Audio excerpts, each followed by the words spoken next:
Regular talking voice is happening in a talking voice that is regular talking voice. My LIFT project was inspired by self-documentation. It was inspired by the access that I've been granted through a lot of the traditional teachings that I grew up around. And it was also inspired by one of my cool contemporary artists, Beyonce. So I took all these different facets and fused them together to create this really cool project.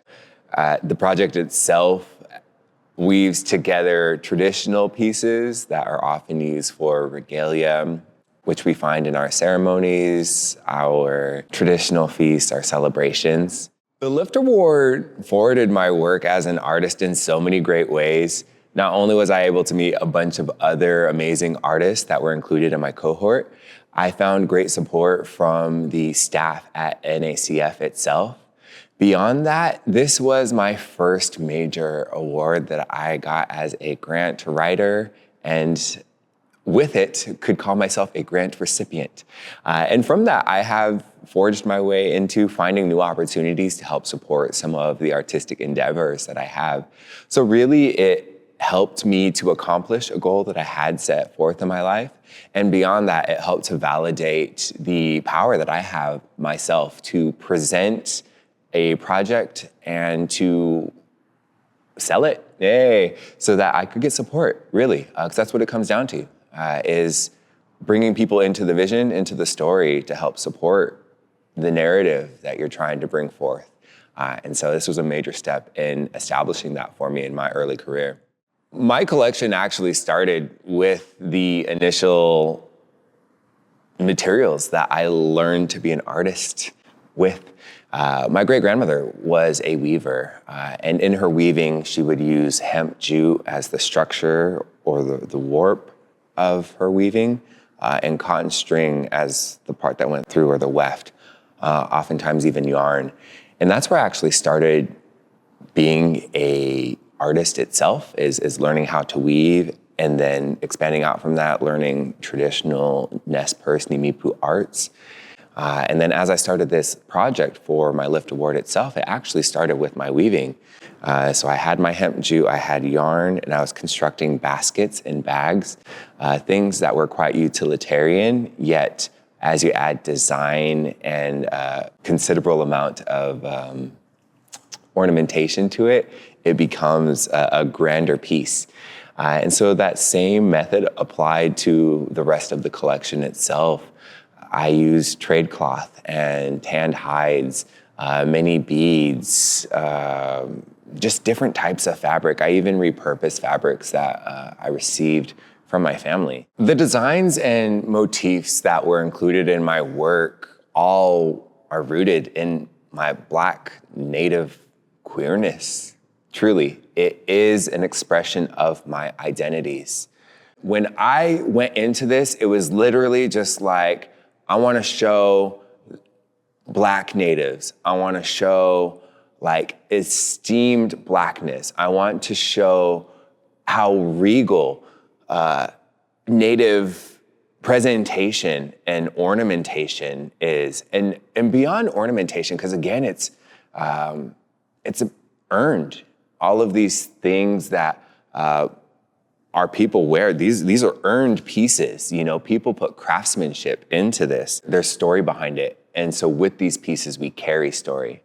And so that's what really intrigued me about creating this, was the story that I am endeavoring to share. Putting Black Nimipu at the forefront, putting a blend of commercial clothing with handmade custom clothing in a traditional style, in competition with a contemporary style, and blending them together, melding them.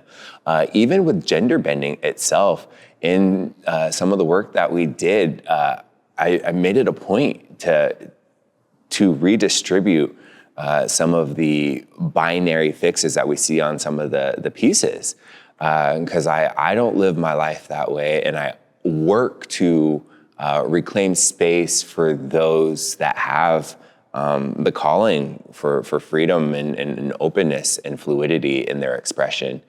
And so just putting all that in the forefront.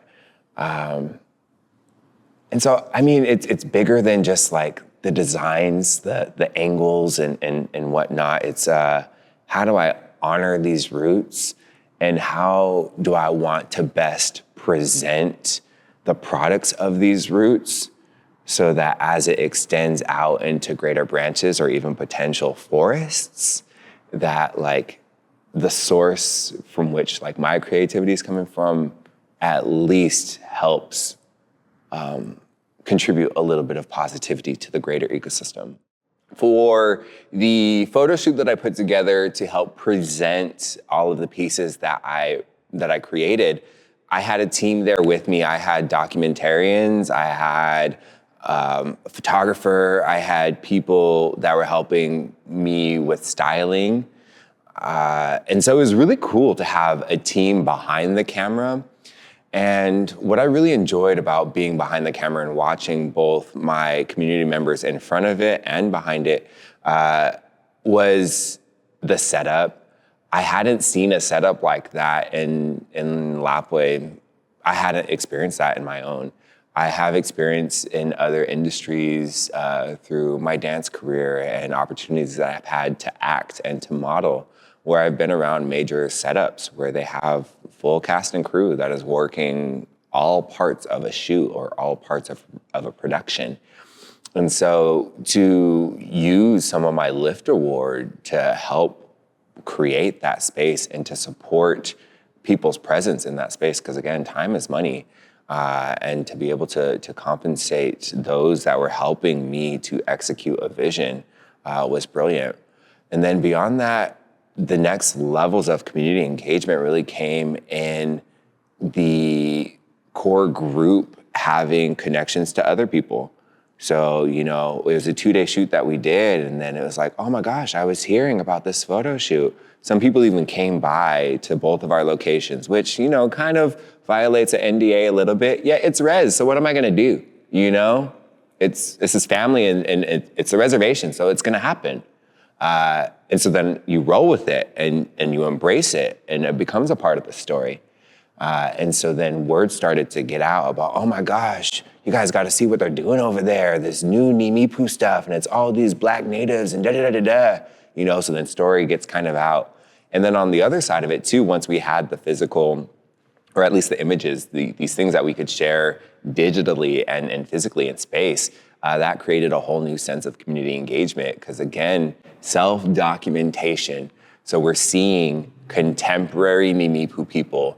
We're seeing contemporary mixed native people.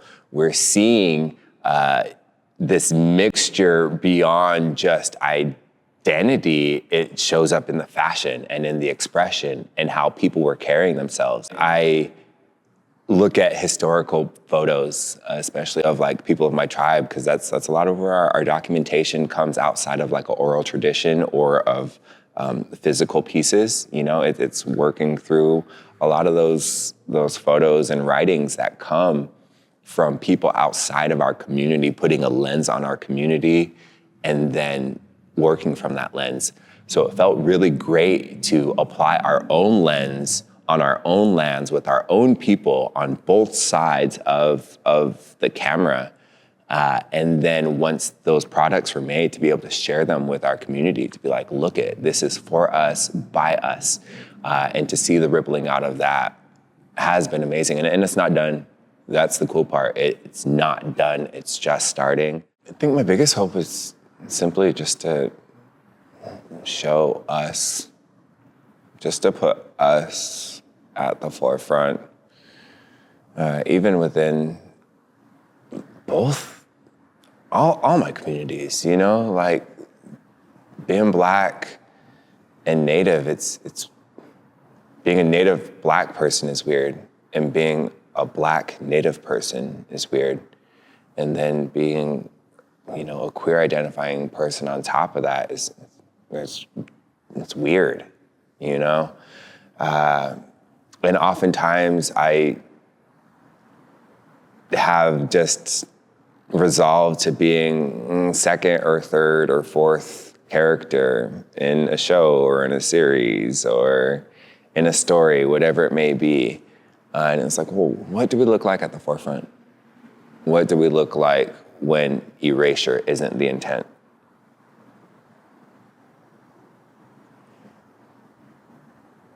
And that's what I wanted to present.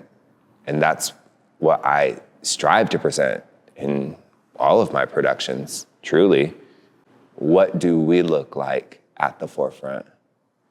And how can we mark our moment in time now boldly for future generations to look back and be like, oh my gosh. Because I look back and I go, oh my gosh, you know? And as I've talked about, some of that looking back isn't from our lens. And so I'm oh my goshing warped stuff. So to be able to add to the canon, to add to the historical context, yeah, it's 2020 images right now, yet in 2080 and in 3020, it'll mean more. So what does that look like now? And I guess that's what I hope. It's a hope for what do we look like at the forefront? What does it feel like? And how can we continue to establish that that is the energy moving forward for future generations? You are at the forefront. Feel empowered. I don't know that I had all of the empowering visual language as well as spoken language in my youth that a lot of generations get to have now. You know, my nieces and nephews, the way that they're talking now, they are thinking and talking and expressing themselves in ways that I didn't get to until my late 20s or my early 30s. And so I just think about that, you know, having the access and having the language to communicate and to siphon out what these feelings are. And so any bit that I can add to the positive and to the positive reinforcement of that is what I hope comes out in my artwork, because that's literally what I put into it.